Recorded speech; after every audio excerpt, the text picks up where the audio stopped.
All right. So number one, for those, I know this is a Monday. I'm actually going skiing this week, so I would have usually done this on Tuesday, but that's why we're moving it to today. We have also for those that are doing the Respark with us, that's at 4:30 today Central. So that's in like an hour and a half if you're in that group. Again, you don't have to be, but it's just kind of an action taking accountability group. So, but as we kind of get into it, let's just go down the line. Who has something that they're working on? Zane, you got something on, just as we kind of move into the week ahead and everything like that. Anything on anyone's mind? Man, I know a bunch of people got a bunch of different things that they're working on. Good. Um, I don't know who all wants to be brave and talk about it, but we'll see. All right. Well, either way, we can jump into right out of the gate on a deal that I'm pursuing and working on, kind of like we talked about a couple weeks ago on a Respark call. I have no problem going over that, but also it's a lot of fun too when someone else is working on something and we can just kind of underwrite it live. So, you want to jump in? I mean, how would you guys like to do it? Again, I got no problem starting out, letting it right out, let it right out of the gate. It's up to you guys. It's fine Cool. with me. All right. So I will share the screen here. All right. So I've posted a little bit about this facility in Birmingham. It is property on Borden Avenue, which it is in Leeds, Alabama. Show you what it looks like. It's this property right here. It's a very boring building, but it's nice. It's got like five different bay doors on both sides. So it's got like 10 total bay doors. They're all at least 12 foot tall. They've got on both sides. So it's like 10 total doors, 16,000 square feet. This tenant occupies not only that space, this space as well, which is like 40,000 square feet. And then they also occupy this building down here, which is it's like a paint facility. So what these guys do is they have these trucks when there's a facility that has concrete or whatever, they come in and kind of use their vacuums to suck it all up. And then they also have like a paint line to paint these trucks. So it's a kind of a unique business. You can look them up. Um, Whatever it is, it's like again something RS Solutions or whatever. I don't know. They're a subsidiary of a publicly traded company, and so the way that we're doing this deal is, let me show you the parcel map. So this is, let's see, that's another building I got. So this is the building right here. It's actually on one parcel. So this is the property right here. And we're buying it from some lady that's in a trust.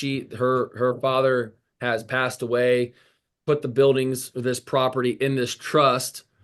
She owns both of these buildings. And we didn't want to buy this one because it was just really overpriced. I mean, I would still buy it, of course, but she thinks it's worth more than really what it is, and that's okay. The lease isn't as strong as this one, and this building's nicer.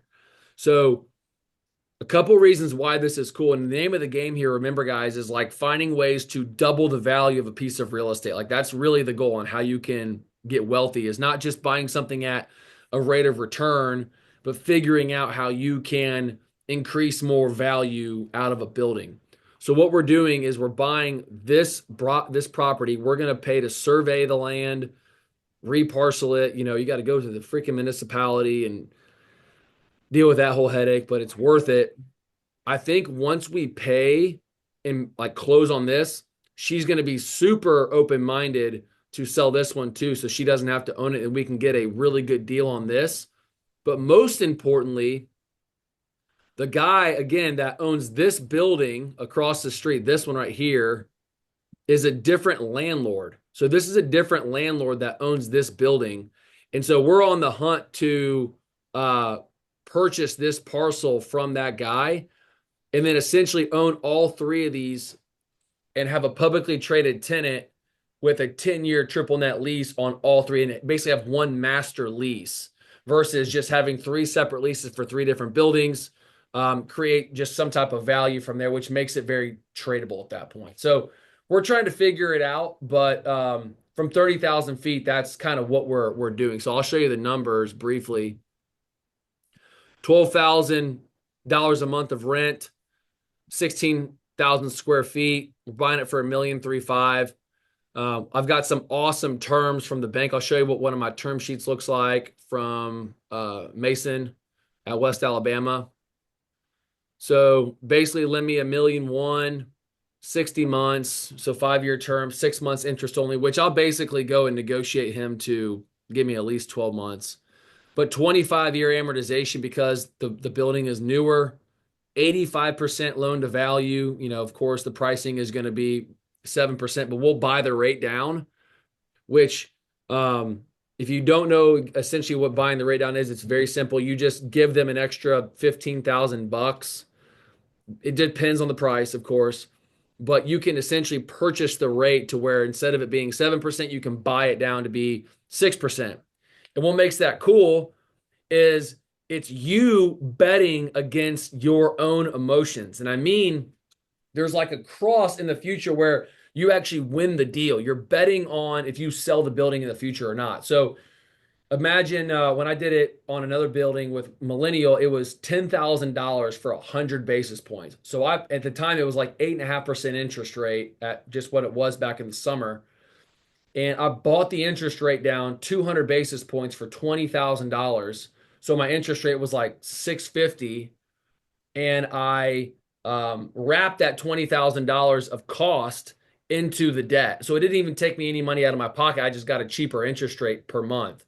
Now my global payment was higher, but there is a moment in the future, and it usually breaks even between month 24 and 28. Now, again, it depends on the price to buy it down, but there'll be a point where if you hold it long enough, you end up beating the bank's bet. The bank is essentially betting that you're going to refinance or sell the building within a certain amount of time, and you, as the investor, are betting that you're not. And that's basically how buying the rate down actually makes sense for an investor.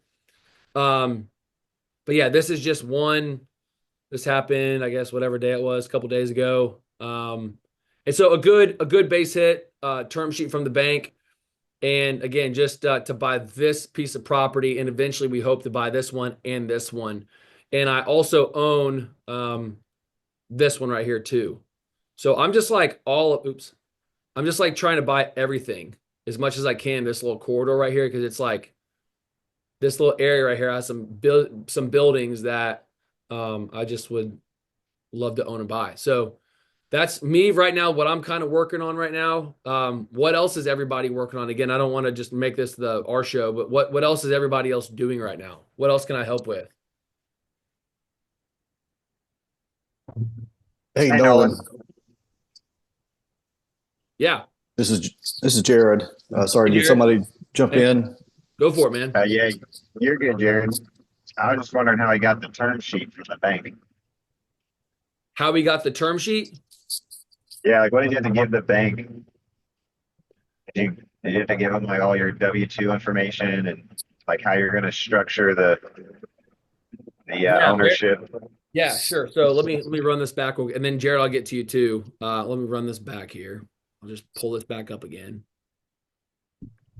So the way that I have acquired this from West Alabama, and again, they're one of I like to do business with them, Millennial Bank, and Renaissance Bank. Those are my three main debt partners.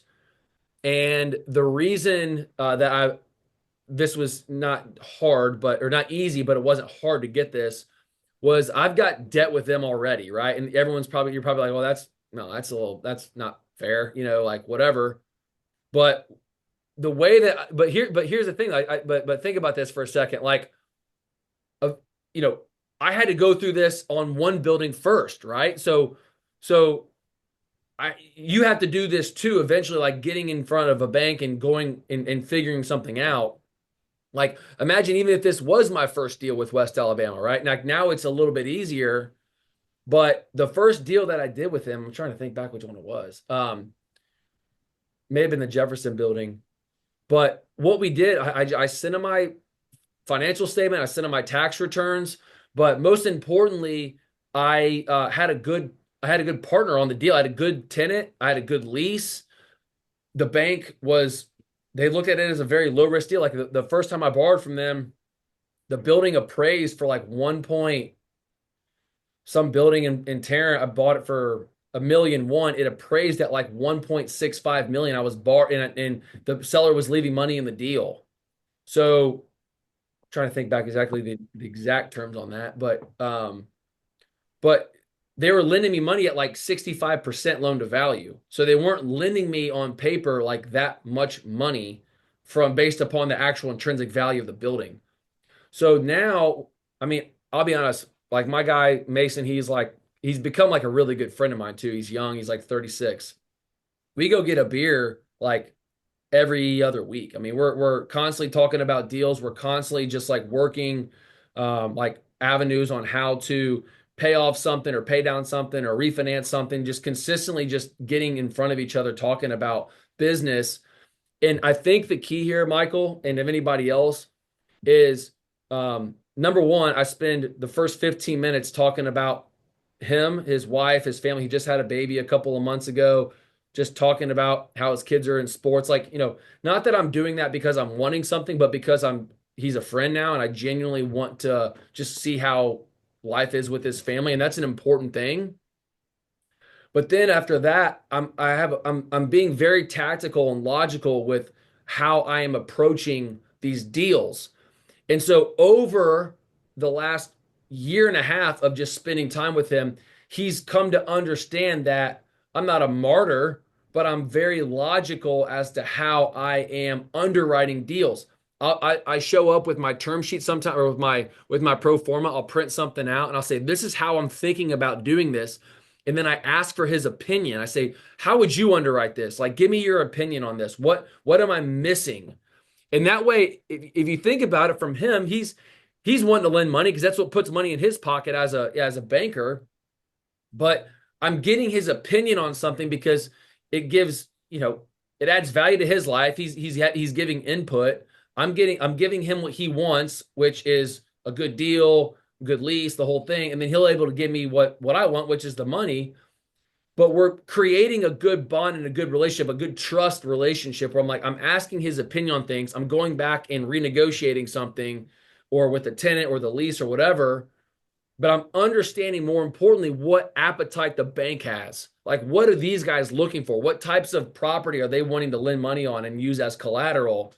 And then what do you know when he's like, hey, this is exactly what we're trying to look for. That way I'm able to go and find those buildings and it's like almost like white on rice. It's almost immediate where we get this thing. I mean, I'll be honest. We sat down and had a beer. I told him about what I was going to do.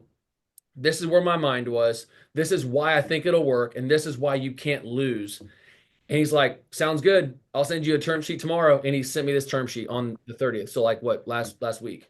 So not to say that that's the only way to do it, but I've been building a relationship with this guy for over a year now. And I've reduced the risk as a borrower in their eyes. And I'm only buying deals that are very bankable. So it's kind of this 2-for-1. Low risk borrower with bankable deals ends up being just opportunities for term sheets. And then, like I said, I've got two other banks that have sent these verbals. I haven't gotten the term sheet in my email yet, but they've given me verbals. So, does that answer your question, Michael? Yeah, what kind of position does he hold at the bank? Because I have a hard time, like I get like kind of the runaround. I'm like, hey, I'm looking for a loan underwriter or a commercial loan officer. And then I'll get somebody who's like, yeah, we have an underwriter, but you go through me. And they seem to be half uninformed on Definitely not an a lot underwriter. of things. Underwriters are not. This guy, he's a senior vice president, central bank president. So Mason makes decisions. He's a decision maker. Okay. Yeah, he's not underwriting the deal. I mean, a loan officer is the one that will take it to the loan committee, and Mason's on the loan committee. So if you're dealing with a local bank, especially someone that's got $1 to $2 billion in assets or even less, which I hope, it should be that loan officer and like the president of the bank, and then maybe another two loan officers that are a part of the loan committee. There should be like four people on that loan committee, not underwriters, not secretaries, like three loan officers, and then the president of the bank. That's your loan committee. And if you have that one loan officer and you've done what I was just talking about, going back and forth like that, what's going to happen is, again, you're becoming more bankable in their eyes, less risky. And then you do one or two deals. I'm telling you, you do one deal and you pay your mortgage every month. He's going to brag to the president, be like, we got to do more deals with this guy. We got to do more deals. When we have something that comes into our pipeline, we got to do a deal with this guy because this guy is a sure thing. Like, he will pay his mortgage every month, which is the name of their game. I mean, that's the game. And then when you go and present a very bankable deal with a strong tenant and a strong lease, he's going to go into bat for you in that loan committee meeting, and then that's where you get the term sheets. All right. That makes sense? Yeah. Cool. Awesome. Jared, what was your thought, man? Hey, I had a couple of LOIs I submitted and last week, and we're kind of in the negotiation stages on both of them. I actually met with Zane. Gosh, what was it? Friday, Zane. We're just kind of going through and just trying to figure out a way to structure this a little bit more creatively to take some of the risk off the table, because it would definitely require some partnership. So anyway, I don't know how much you want to get into it, but definitely have some good activity there. I'd like to, I'm going to need to follow up with you and or Zane, hopefully in the near future. I love it. I love it. And I was telling Zane actually this morning, we were in a meeting and just to start the week. And one thing I'm going to do for everybody is I'm going to create a due diligence checklist. And so everyone already has the blueprint on like the steps on how to go through things. But I want to create a due diligence checklist that is that just allows you guys to have an understanding. So let me give you an example. Now, this is not again, I'll give you guys an email of like what you see here. I sent an email to Brett on Sunday, wherever it is. Let's see. Here it is. Okay. So this is a deal that, and I don't think Brett's on here. I'm sure he wouldn't mind us sharing. This is a deal that he's working on. And I'm going to go around it to answer your question, Jared. But what I want to show is he's got a decent opportunity here, right? On a building, it's missing a couple of the metrics, of course. And the reason, not of course, but that's the reason why I think it's important to underwrite the deal a certain way. What I responded to him, he shot, seller finance. The seller's open to leaving money in the deal, which is awesome. So he's already like 50% of the way there, right? Then it comes down to figuring out the debt, figuring out the situation with the lease, the whole song and dance. So this is just a building, again, a good looking property, good tenant, single tenant, just some information about it. I looked through this. And I usually only email, not only, but I try and get it back to everybody on Sundays because like just during the week I just got two kids and I'm just like everybody else. I'm trying my best to manage everything. So I appreciate everyone just putting up with me. But so he shot me his pro forma, the location, the LOI that's been, has some red lines through, which is great though, that he's got even a response. So what I did, and this is the reason why I want to create this due diligence, just question mark, which I will do that. I'll be traveling over the next couple of days. And so I'll build this out. Like I just kind of started it right now. Like I'm not there yet, but I'm working on building it out. So just know that I'll get that to you guys. So when you do get a property, you're close and you're looking at a building and you're submitting LOI, just know that I'm gonna create something for you guys to where you can check all these boxes and be very informed at the property that you're purchasing. So again, this guy trying to buy it at below a 10 cap. The guy's not really wanting to budge off of his number, which is okay. So what I kind of responded with was just some questions about the overall deal. I said, hey, because what I've discovered is, like I think I've told you guys before, I have a mentor, not so much of a mentor, but just a player that I try and run with as often as I can. That's just a massive player. he doesn't really want to do a lot of deals with me because I'm a small fish. But what he always tells me is, hey, I'll partner with you, Nolan, if we can double the value of the real estate in 12 months. Like, I don't care if it's $1 million, I don't care if it's $10 million, I don't care if it's 50 million. You got to double it from 10 million to 20 million. Like that's the how I'll partner with you on it, right? So my thought is moving forward is like, how can we create, cash flow? Like, what's the creative way around of being able to create a some type of cash flow move? So I'm thinking, okay, what's around this building? Is there any laydown yard? Like, what's the story on the adjacent tenants or the adjacent lot? Like, how, what's the story? Can we knock something down? I mean, just trying to find creative ways to increase, rents essentially.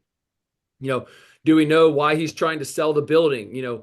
Any local lenders, have we spoke with anybody that wants to finance the project? Who's holding the debt right now, right? Like, let's say that we get an LOI signed. Let's say Brett gets an LOI signed. That's awesome. But then now what, right? Like, we don't have our team assembled, right? That's a whole other thing, which again, I've got some guys that can do that, but it's unsustainable if you're wanting to do it, yourself eventually, right? So developing those relationships with lenders, getting eyes on the lease.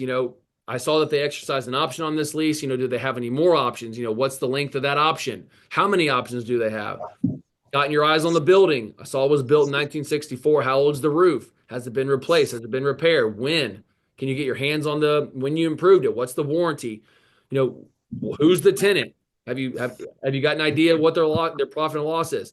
What percentage of their gross income is allocated to rent, right? Just like a couple of questions out of the gate that over time, I'm not an expert, but what I've tried to understand when I'm going and buying a building, because the more information that you can obviously have, the more negotiating power that you can have. So I would say this then, I don't know if Jared's, but for Jared is my thought is that if we can have like a due diligence of especially that LOI and all that, some more information, I think it's just going to allow you to be that much more agile when you make that offer, and be able to just to kind of just be more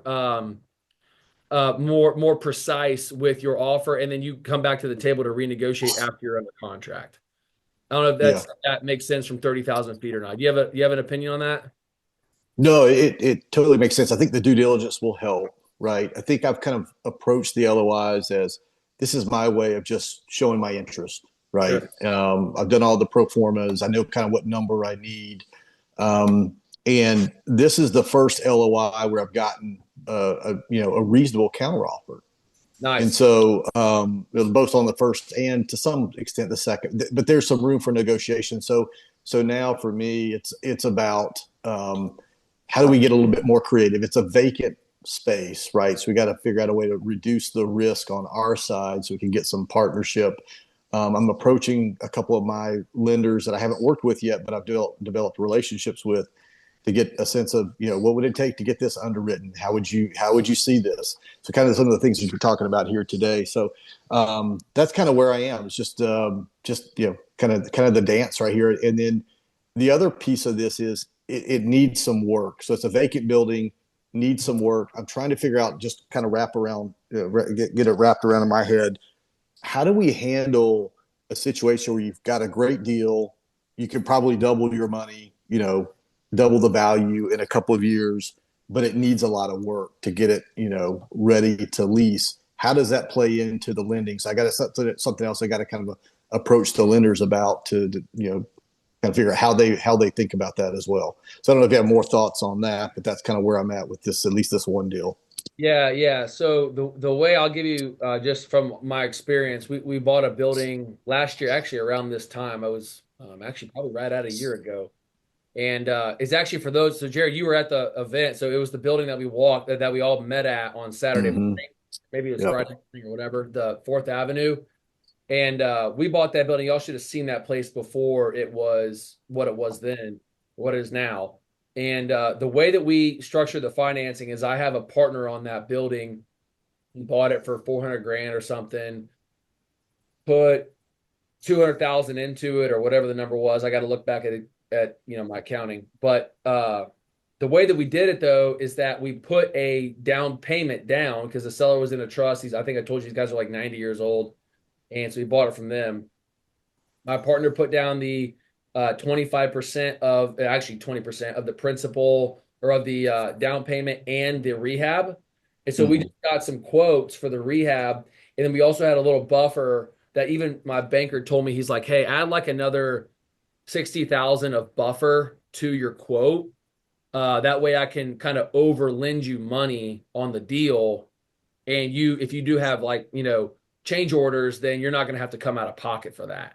So that's another, like, I would say a little tip is like when I was working with him, especially if you got a relationship like what you said you're developing, just be like, hey, I'm gonna, would you like to over lend me money or would you like me to inflate my invoices and my quotes? And Hmm. they're gonna get it. They're gonna be on the same page as you as like just trying to figure out how the bank would like to do it. And then we just had like some extra money that we just used towards. We just kept it in our working capital account and I use that to actually service debt for like 4 months as we were releasing the space up.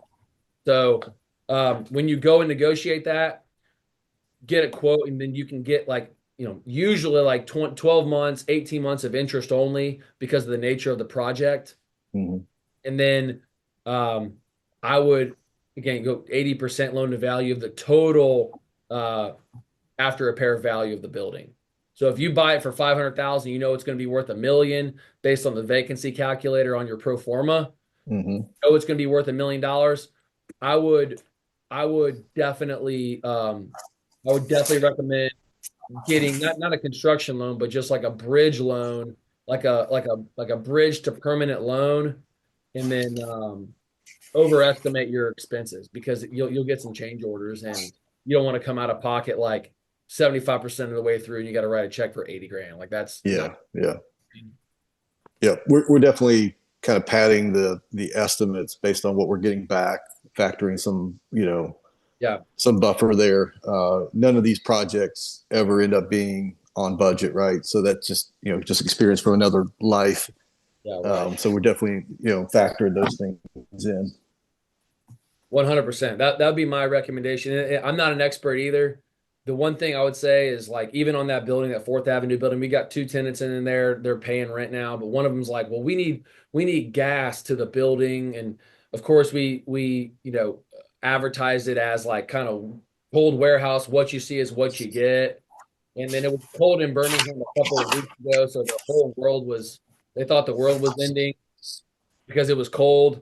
And so now they're trying to come back and maybe put gas lines in, which is like $40,000 for gas lines.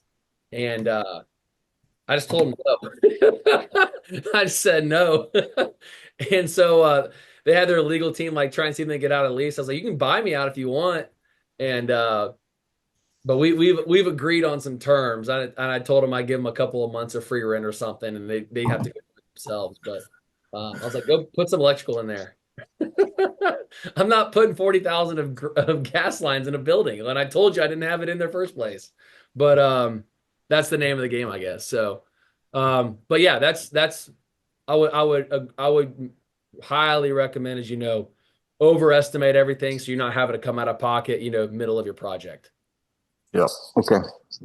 Yeah. The other thing too is, I was talking to Zane Friday about this. Is I guess there's another group, maybe it's a group or just maybe two guys that are working on something similar where they're putting some contingencies in around getting it leased up or at least up at a certain rate before they go into closing.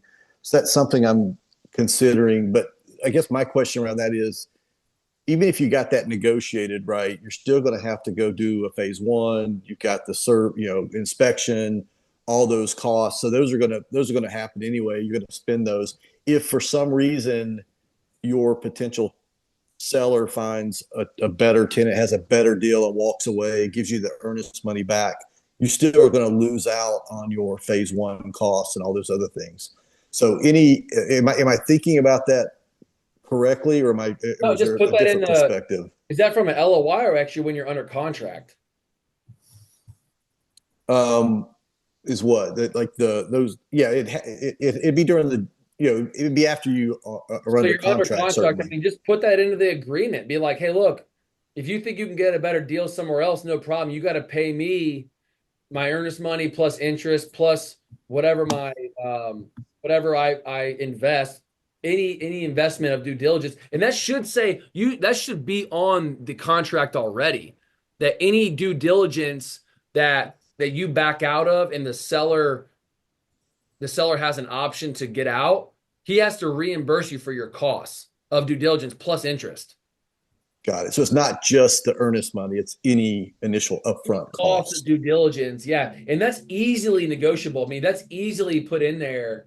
Um, I mean, it's like, I mean, I haven't been in that spot before, but we put that in there where it's just like, hey, if somebody wants to bail out, the seller wants to bail out when they're under contract. First of all, that's odd if they're wanting to sell and then they're under contract to sell and then they back out to not sell. But I know a guy that puts seller contingencies in there for his side. Um, but as long as you have the way of them getting out, getting reimbursed, um, because if not, you can sue them for not performing on the contract, Hmm. right? And maybe Michael Musgrove could probably give us a little bit better insight on not performing. He's the expert on that, but I haven't been in a spot of not performing before. We've always closed, but man, that's my experience is I have not experienced a seller wanting to sell, us going under contract on terms they agreed on, and then them wanting to get out because of another reason. I personally just haven't experienced that. So that may be out of my pay. So Okay. Yeah. Okay. Michael, you got an idea? You got a thought on that? Mike Musgrove? I will say that a non-performance contract under suing it to actually get the property would be probably pretty hard. You would probably get some kind of damages, punitive, even punitive damages, but to force the deal to go through, that rarely ever happens. But you will be able to get some damages out of it. So Yeah. now, what I've seen through the courts in my limited time when I used to practice. Professional. That's right. Yeah. What else? Who else working on something? Well, Nolan, I did had a question. I had a, conversation with a guy on Friday that Yeah. used to do a lot of development up in no, actually Thursday. Does a lot of development up in Nashville, and he was asking me about non-recourse debt if I'm trying to do any of these deals with non-recourse debt. He said he knows some life insurance companies actually that get into doing deals. Now they usually have to be up in the millions, and or if you want to put together a portfolio of a lot of properties that are up in the millions to do non-recourse debt. And I was trying to see if you had any dealings with that yet. My broker Sam has he's mentioned the it's called like what CMBS loans, like where you package a bunch of debt together, obviously, almost like a mortgage-backed security, but for commercial. I don't have any of those personally, and I know a couple of guys that have actually had buildings financed by life insurance companies. The non-recourse debt thing is, especially when the size of buildings that I'm buying, it's just not there. It's just not for me personally. I don't have that privilege yet, I would say. Maybe with some publicly traded tenants or something that's really strong, maybe you might be able to get out of personally guaranteeing the debt. But if I could be transparent, I do not have any problem. Maybe this is my opinion, but I have no problem personally guaranteeing debt. I have zero problem with that because it gets me into a deal. And especially if you buy it the right way, and if something goes sideways, I try and think about using my creativity to find a way to make something happen.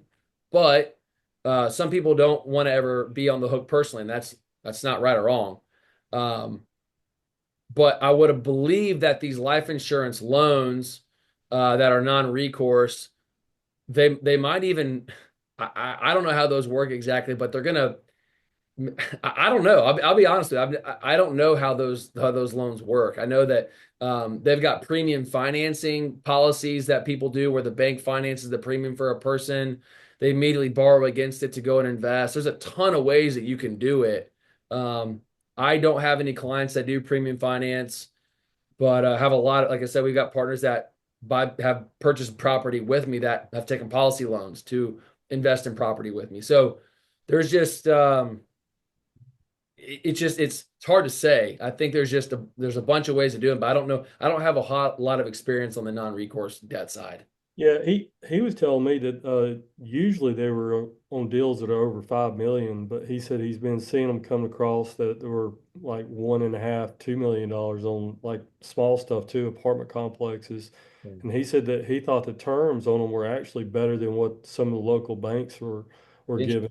And I know, which I thought was crazy because it's non-recourse debt. I'm going to look into it a little bit more and see what I can find out. He's saying they're getting more and more aggressive with trying to do more and more loans. So I'm going to try to find out. I just didn't know if he'd ever dealt with any of it before. It just I could be. I'm not an expert here. I'm thinking that non-recourse debt feels like a bank getting aggressive with their lending appetite. I mean, am I crazy by that? Where they just That's what I would think. That's what it feels like, where if you get abducted by aliens, well, then they just get I mean, banks aren't in property ownership. Like they don't want to be owners of property. They just want to have claim to property. They want you and I to own it. Yeah. Um, Well, and I've never before in my life not made a loan payment, and I'll always will make a loan payment, even if I had non-recourse debt. But with commercial real estate, one of my biggest concerns in doing commercial real estate is the lights being out for, because I have plenty of residential houses, and in a college neighborhood, tenants don't go and pay, then all I have to do is wait till August, and I get another tenant, almost guaranteed. yeah, But commercial property, you may have sometimes where it sits for a year, 2 years, 3 years, hopefully not longer. But, that's why I've looked, whenever he said non-recourse debt, kind of piqued my interest a little bit. But, yeah. I get that written down. Like just, I'll, I'll check into I'll it give as my well. banker a call and just figure out just what advantages the bank receives for because the bank's not going to do something that doesn't work for them. So there's got to be some multiple advantages versus the disadvantages that make sense. Yeah. I'll Yeah. check into it as well. Yeah, Thanks. good looking out. That's awesome. Yep. What else, guys?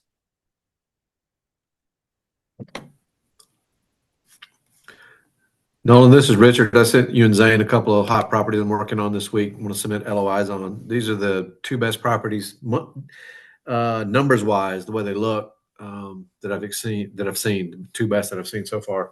They're not huge properties, 12,000 and 10,000, but the numbers seem to be making 100%. And check this out: the owner occupier, one of the properties, he wants to leave up to 80% in the deal. Wow. Wow. So That'll get you hot and bothered right there. yeah, I'm a little antsy right now. Gotta be honest with you. Yeah, I So, love it. Heck yeah. Get a little so tingle going. It means you're doing something right. You're close to something. yeah. So when you get a chance, check it out. I love y'all's feedback on it, input. I'm going to submit those LOIs. But if you see anything I'm missing, I gave you all the particulars in the email. So I saw the um, email come through. I let me review that again tonight. I'll be on the lookout and all day tomorrow. I'll get back 100%. Zan and okay. I will look at it too. But that's awesome. Yeah. Do you think that I like to like I said I can review it, but I'm curious. Does he is a owner user? He's owner occupied right now, but he is. Let me get my notes right here. They're right in front of me. Make sure I don't get this wrong. Yeah. Um, yeah. So he. Oh, I'm sorry. No, no, no. He was. He's not a unit. He's not. That's another one. The other one's owner occupied. This one, there is no tenant in it right now. It's a beautiful property. Yeah. He owns it, and he just wants to sell it, but he wants to leave like 80% of the deal. Dude, So my broker thinks we can get it tenanted up pretty quickly at probably $10 to $11 per square foot yeah. in that area. He's done a lot of comps, and he feels pretty confident about that. Yeah. And that's what it was written at before. So Well, that sounds great. Yeah, let me Zane and I will look at that. I mean, I know that Zane's already probably looked at it. I'll take a look at this thing here tonight and tomorrow yeah, and yeah. figure out. That sounds worth pursuing.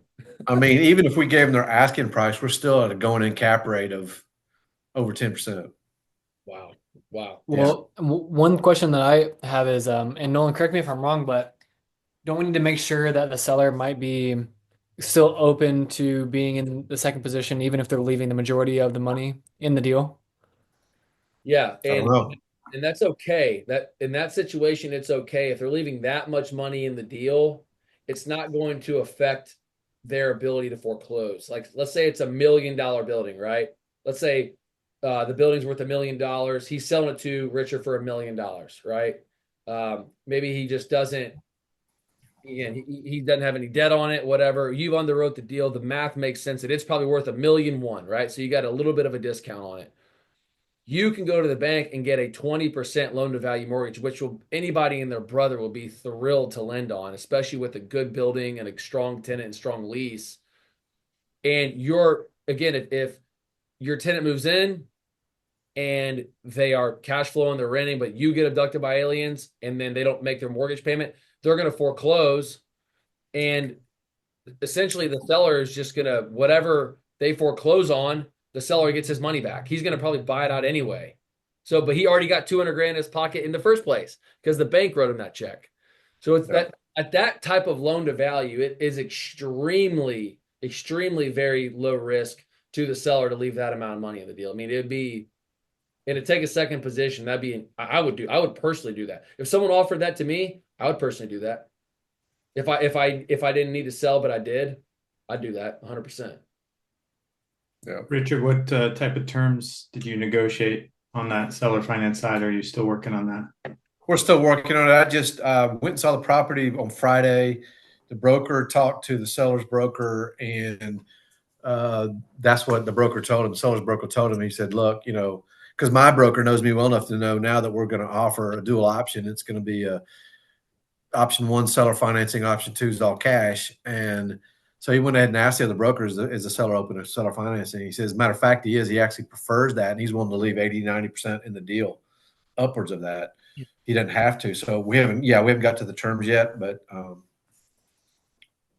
any input there, Matt? Any reason you ask? I'm curious why you're asking. Well, I mean, that's part of the, sometimes I'll hear about seller finance scenarios and they're like, and we want 8% or something crazy, right? So it's about, can you negotiate 40-year 5% or 4%, or to where your payments are significantly lower than if you were to just get a conventional. That's the only reason I asked. I mean, on the less savvy individuals, I think that you might negotiate with, trying to do some type of principal only non-interest loan, so you're just biting down on the equity, is another strategy to do. If you can talk them into that, obviously they're probably too smart for that, but sometimes you can, instead of saying 0% interest, you say principal only loan, then you start chomping away at on the equity on the property. Yeah, especially at that amount of money he's wanting to leave in the deal. I think we'll probably start out at offering him at 5% interest for 5 years. But we'll just see what he says. I mean, that's what Nolan and Zane recommend going in, maybe as a kind of a template to offer. So, yeah, am I right, guys? Mm-hmm. 1,000%. Yeah, 1,000%. So yeah, we'll just see. So I'm going to get those LOIs, but I'm going to get you guys input on that once you get a chance to look at it. You don't have to look at it tonight. Tomorrow's fine. But yeah, they're both pretty exciting. So we'll see where they go. Cool. That's all I got for now. Else as we get moving? Parker and I have got a pretty exciting update. Can y'all hear me all right? Yeah. Connor, what's up, dude? Sorry, I'm at work right now, but Parker and I were looking at a property in Birmingham off Port of Madrid, and we got a hold of the broker today and set up a walkthrough for Wednesday, and the seller's gonna join the walkthrough. So I've kind of been talking through like our seller financing strategy and whatnot. So looking forward to that. How did have you actually spoken to him on the phone, Connor? I have, yeah. So I asked him some, kind of qualifying questions about the property, and um, then we got to like, why is he selling? And so he's just gotten older. He's 75, and um, he's passed off this business that's inside of it. It's like a kind of manufacturing training center inside, but it's got, all the bells and whistles that we like in light industrial. And it's triple net lease. I think it's got about 2 years left on its lease. And so it's under market right now. So Parker and I have been talking about what we want our LOI to look like, by making a seller financing option the first recommendation, and then like all cash after as a second option. Yeah, I think another piece on that too, Connor, is Mm-hmm. go and do you know where this guy like works or like where he lives? Like buy him a cup of coffee or something. I've mentioned it before, but like down with this dude and ask him about how he got into his business, the history of the property, how he acquired it, how he Mm-hmm. discovered his tenant that's there, like how, oh man, like who did you hire? Like, this is, I mean, the fencing on here looks awesome. I mean, you have a guy that's a fence guy. I got another building I'm looking at. You got a recommendation for a fence guy? Like it could be freaking anything. It could be anything. But just like asking him questions about himself and about the Yeah. property history of it, it just lowers that barrier and that like guard up. And what that Mm-hmm. ends up doing is just creating like a little oxytocin, and that allows you guys to be on the same wavelength in the same team. And that's when you can Mm-hmm. hit them with that offer to leave money in the deal, and then you pin Uncle Sam as the bad guy. He's the bad guy Mm-hmm. that's keeping money that's keeping money out of his pocket. Like let's keep more money in your pocket, man. Like this is what we do. We're seller consultants, what we do for a living. We help people like you not pay any taxes on capital gains. Like that's our game here. And Yeah. yeah, so that would be, and I got no problem, walking through that with you once that guy agrees verbally to something. Mm-hmm. I was going to ask you that, Nolan. When do you recommend asking? Because at least here in the Georgia, Atlanta area, what I'm running into is a lot of the seller brokers are kind of gatekeepers. And so, when do you ask to speak to the seller? Is it after they've accepted an LOI or start talking to you about that, or before that? Again, I think this comes down to your relationship with your broker. If you know, if he knows that you are a deal maker and not a deal breaker, he'll be more than thrilled to give you this seller's information because he knows that you're going to move the ball down the field. And I've done it both ways. I've negotiated the seller leave money in the deal before I've done a contract and also when I'm under contract. So it depends. But most importantly, your guy that's representing you's got to know that, hey, you got the deal. The deal's your best interest is to close, right? And if you can't do it with the seller leave money in the deal, you got maybe some dry powder or some partners that do that's going to get the deal across the finish line. The way that I always did it though was, especially when I was walking, and I learned this from maybe you guys have seen those guys, Mike and Bo, on social media. We become buddies, and one thing I always like to say is I like to walk the building and get an understanding of this particular item or thought or whatever, and I just need to get the seller's opinion on this. Like not in an invasive way, but I need to get the seller's opinion on this particular item in the building. Or, hey, I noticed that this thing in the office was this way. I'd like to really, when I go out there in the next couple of days, I'd like to get the seller's opinion. Maybe him and I can walk this. Like, who knows, right? Any reason to get someone else's opinion to where it's not invasive. If you don't have that relationship with your broker yet, where he might be like, okay, this is a little, I don't know how I feel about this yet.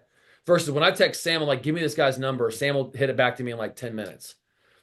But if you don't have that relationship yet, just be like, I would like to get the seller's opinion on this part of this part of the property so I can get a better understanding and do my due diligence so we can move the ball down the field. So that way you're not like stepping on anybody's toes. That broker doesn't feel like you're trying to sidestep him, and their representation doesn't feel like you're trying to go the back route and trying to nip anybody out. It's just, but once you can get to that seller and speak directly with him, getting with the decision maker is the key instead of playing telephone for 45 days in a row and nothing ever happens, you know? Thankfully, they're not attorneys, so they bill your ass every single step of the way. My gosh. For real. Yeah.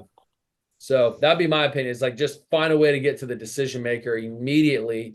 Takes a little bit of courage. Not saying that in like a derogatory way, but I know when I was first doing that too, I was like, man, the brokers that have a standard way of doing things and you're going against the standard way, am I going to offend somebody? Like once you kind of get over that hump of like, I hope I don't offend somebody on the way I'm doing business. Who cares? Yeah, who cares? Exactly. Like, who cares? Like, I have zero opinion on someone's feelings anymore. I'm going right to the decision maker and going at it. And if they don't like it, I'll find somebody else. We're the ones bringing the money to the table. Let us work the deal out. Hey, we want the deal to close worse than you do. That's So exactly right. And they don't have step any aside. risk. The brokers have Right. no risk. They have no risk That's in right. it. And again, we need them to facilitate, of course, but they don't have a whole lot of risk. I mean, if they don't close, they don't close, but they didn't borrow a bunch of money and pay a bunch of interest, right? They didn't put up the earnest money. They didn't pay Right. for the phase one.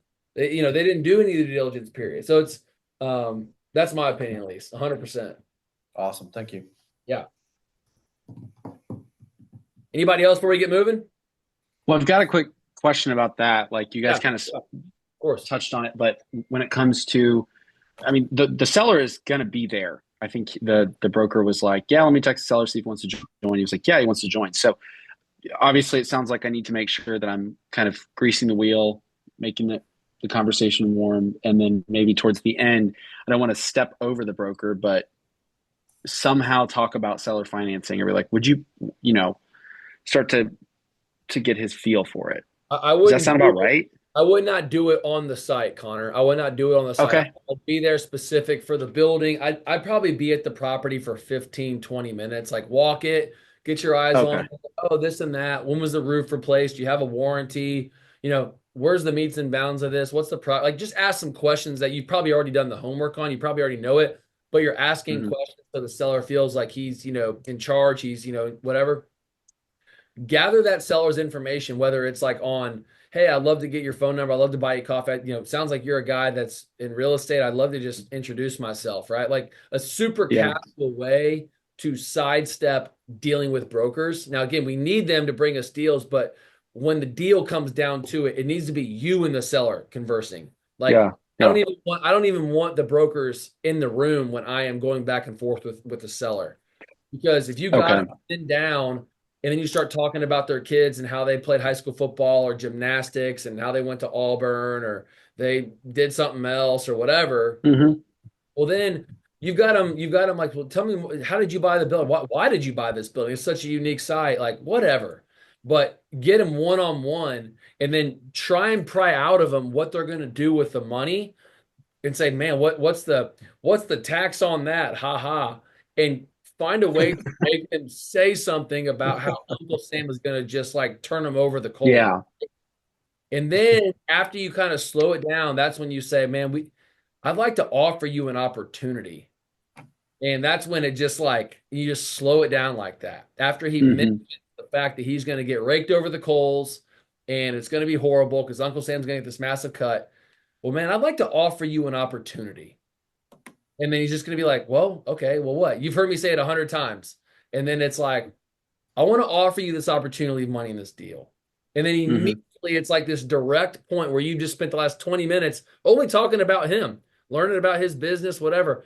And it is amazing how like you have more confidence the longer you spend time with that guy because you guys are developing like a friendship. And then you've just let him know, hey, Uncle Sam's a bad guy here. It's not me versus you. And that's when you whip out your one pager. You whip out the columns of how it's going to work. You flip it over and you say, that side's for your account. This side is for your for you. 200,000 times 0.06 equals whatever. Divide that by 12. This is what I'll pay you every single month. That side is for you. This side's for your accountant. That's what we're willing to offer you. And imagine about how much taxes that you'll save. That whole thing. I'm telling you, it works like a charm. It's crazy when it's positioned with a Sharpie on the back of a paper to somebody that's not a real estate guy. They're just a user, or maybe they bought maybe one or two buildings. man, when you break it down, you don't try and be like a high and mighty investor person, like, oh, let me show you the IRR. Like when you get breaking it down on a Sharpie on the back of a piece of paper in a Chick-fil-A, like people respect that and appreciate it. So think about it that way. Okay. Well, that is really good advice, and so that helps me kind of plan out what I'll do next. So thank you. Love it. That's awesome. I'm excited to hear how it goes. All right. Well, here's what we'll do, guys. This has been good. I will, for those that are around this afternoon, we've got a respark call at 4:30 Central, which is in a half hour. And if you can make it, great. We'd love to have you. Again, basically what that is, it's just an accountability call. If you haven't been on it already, we'd love to have you. But it's essentially, we'll pull up like the questions of the week. We're going down through the weeks again. Action taking that we're doing, getting people outside of our comfort zone and ready to make moves. So if you can make it, we'd love to have you in a half hour. If you can't make it, that's okay too. But it's spurred on some activity. Would you agree, Zane? Am I crazy? Like it's been pretty Yeah, cool. no, I think it's been great. I think it's been great. It's cool when you got a direction and then you got to go talk about it in front of other people, So keeps people quote unquote accountable, I guess. I don't know. So sound good, everyone? All right, awesome. Thanks for making it on, guys. We will let me look back at our calendar, but I'll be seeing you guys here next week. All right. All right, thank you so much. Thanks so much, guys. Bye. Appreciate it. Thanks, guys. Bye.